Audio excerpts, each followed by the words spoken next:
welcome back to the channel.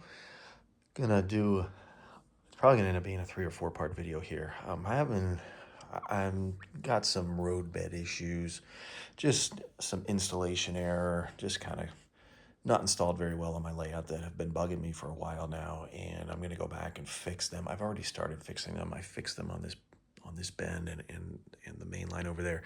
What I'm talking about is the splitting of the cork roadbed. You can see on these stub ends here, which will eventually be connected.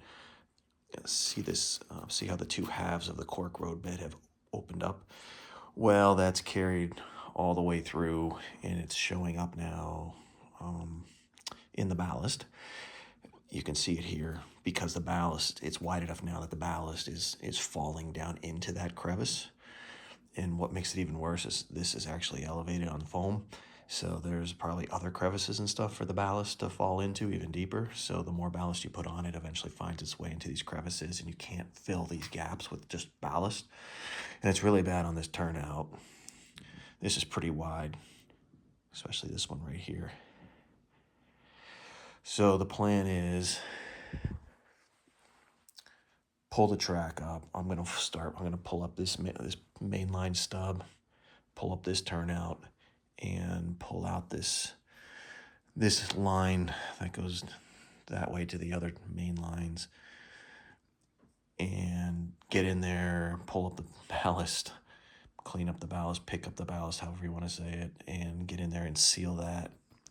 I'm gonna reattach the roadbed with some tacks, and then caulk this gap between the two roadbed halves. I know why it happened. They weren't adhered very well to the foam. And then on top of that, when I went and put down rubbing alcohol as a surface tension breaker, and then followed that up with diluted glue to act as a cement and hold the ballast together, that cork is like a sponge, and it just totally really expands. And then as it shrinks, as all of that liquid evaporates and dries, the gap doesn't close. So you're left with this gap between the roadbeds if you're not careful. So it was just really just on me to not putting down the cork roadbed very well. So we're going to do a cut right here at this joint, at this rail joiner. Barely see it, but there is a rail joiner joint here that has a little bit of a gap that I can get a wheel in there on a Dremel cutting tool. Cut it there, and then we can just disconnect here, pull up this kind of Y-shaped piece of track, and then this mainline stub will be easy. We'll just do a disconnect at the rail joiner right there and just pull that up, and then we're going to take all this ballast up, expose the cork roadbed, and fix that gap, and also reconnect or better connect, adhere the road cork bed to the insulation sub base. So I did this earlier this week. I pulled up this horizontal curve, which is also on an incline.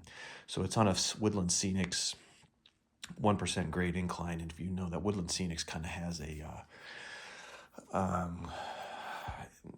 kind of like a spring look to it in cross section, and these gaps were opening up, and then the ballast would just fall down into the voids of that Woodland Scenics riser.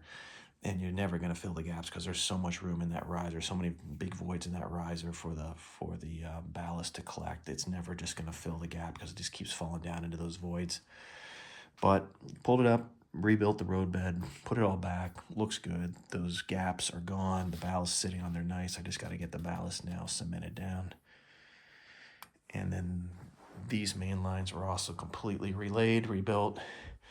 Here's the crossing. Still gotta do some work here, kind of get the road a little wider out to here. These are the crossings I put in. I think I did a video on that last month.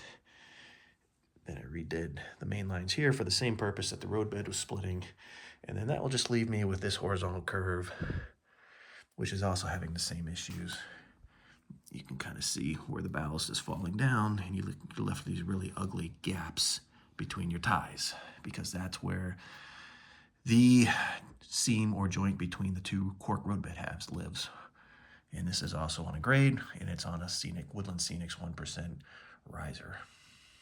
So All right, when we come back, I will show you how I cut that rail joiner, and we'll start getting this roadbed and track fixed. Okay, so we're gonna make a cut right there. I got the 2 pieces of tape. One I'm gonna use is a Dremel cutoff wheel. This is a 409, Dremel number 409, very thin, because I don't really want to cut the actual rails. I'm trying to get in that gap between the butt ends of the rail and just cut the rail joiner. So we'll see how this goes. I also set on my Dremel, I set the speed to 3. I don't know, just my personal preference.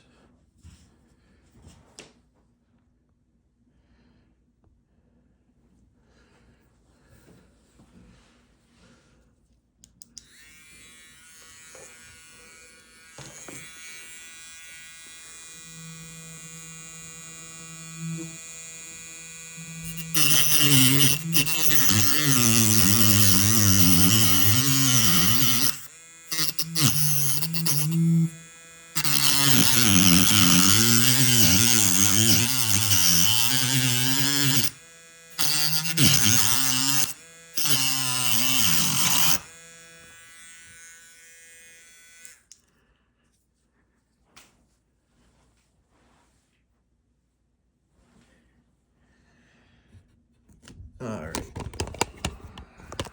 Sorry about that. But there we go. We got a nice, clean cut.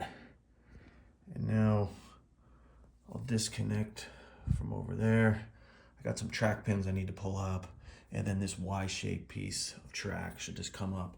And then this mainline stub right here, which is just a straight run, I'll disconnect, mechanically disconnect with the rail joiner right before it hits the bridge, pull that up.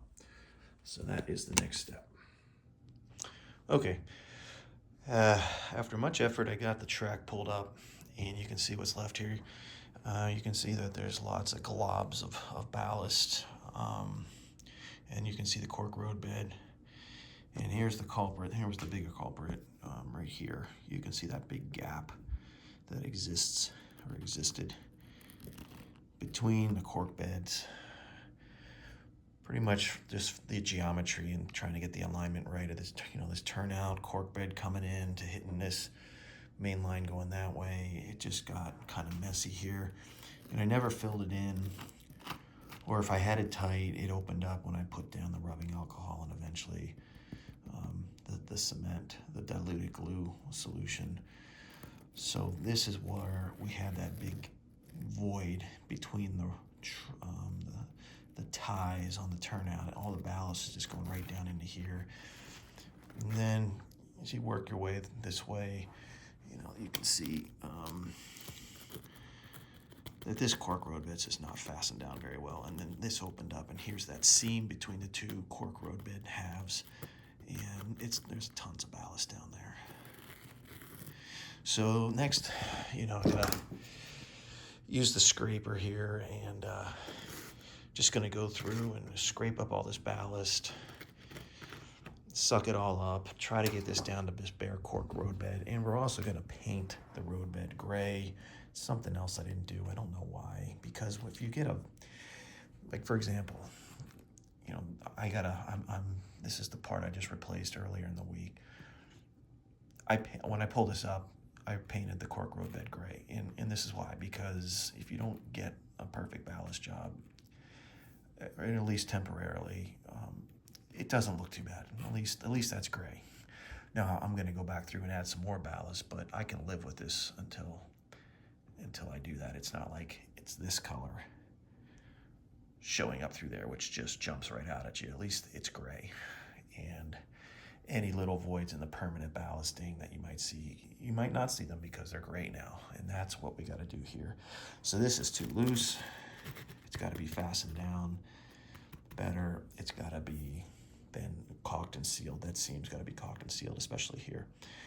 And I had a rise. I was watching my Amtrak when it would go as it was approaching the bridge. There is quite an elevation change. It's very sudden, right in here in the track.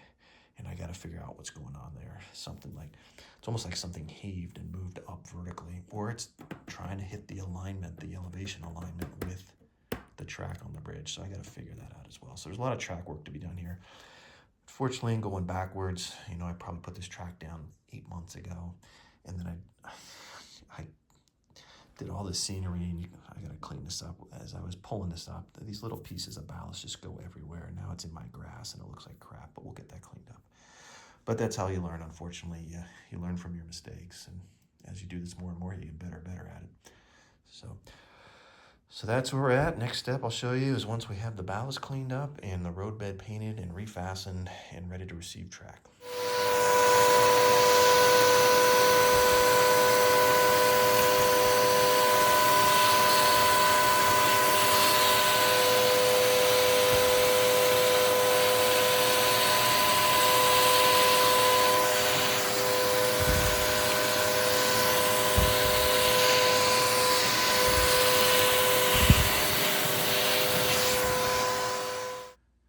Okay, a couple things to show you here. Here's the track I pulled up. There's a couple of things you can see on this track that are just indicators that too much glue, too much ballast.